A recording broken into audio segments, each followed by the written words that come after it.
Ladies and gentlemen, my name is BrendenPlayz, and you may know that there has been a new salary cap feature introduced to my universe mode today.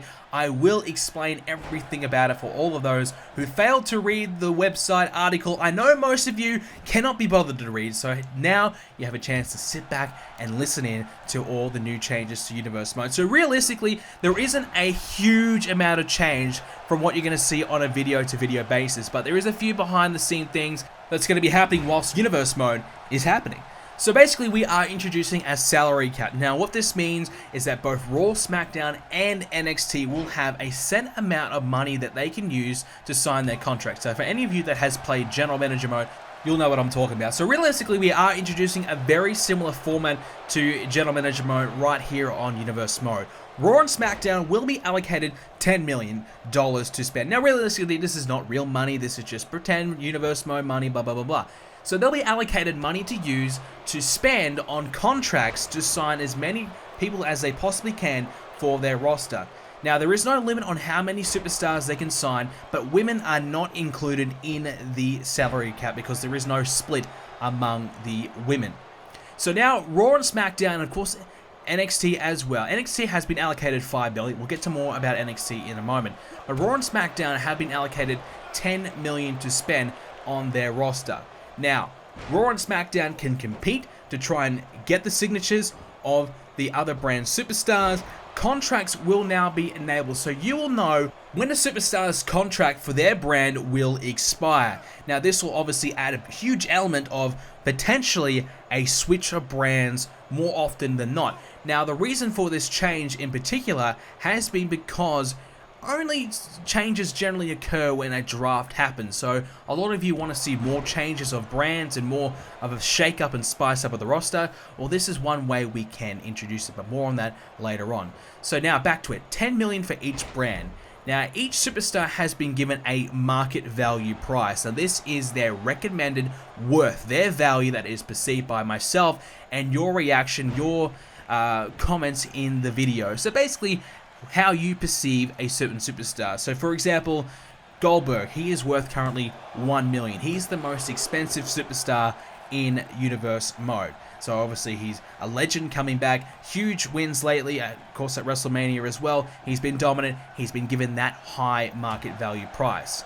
So Goldberg is worth $1 million, but here's the thing. You can only sign Goldberg for less than 25% of his $1 million price. You can only sign a superstar for 25% less than their market value, but you can sign a superstar any amount above it. Now, I know this is getting confusing, but bear with me.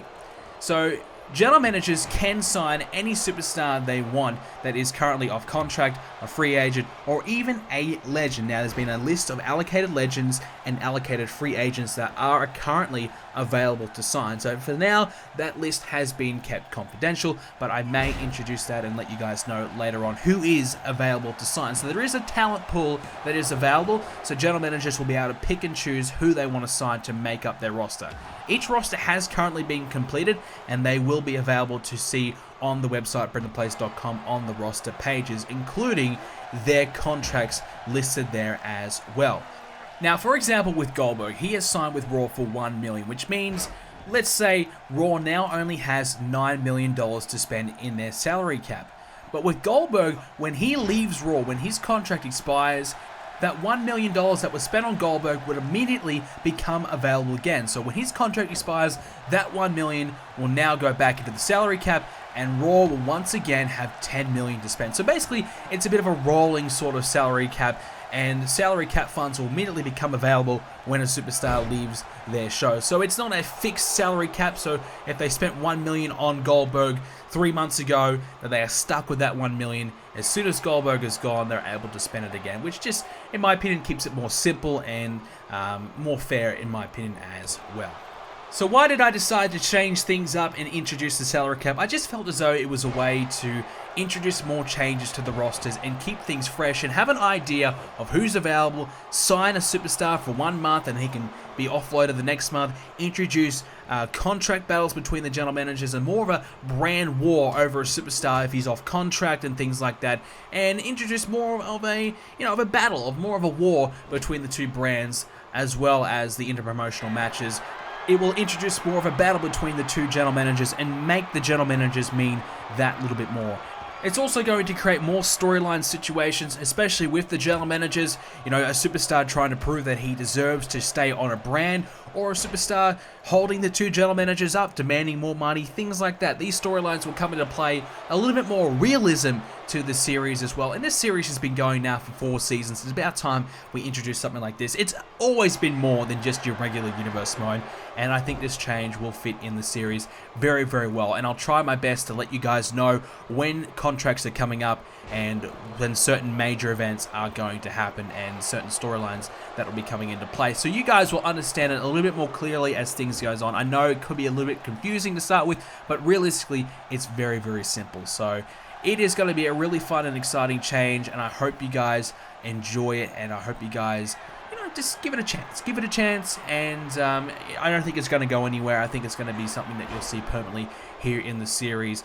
So all of this will start right now. A contract is expiring at Payback, of course, with Shawn Michaels. His contract is expiring at Payback, so things are happening right now. The contract situation is coming into play right now.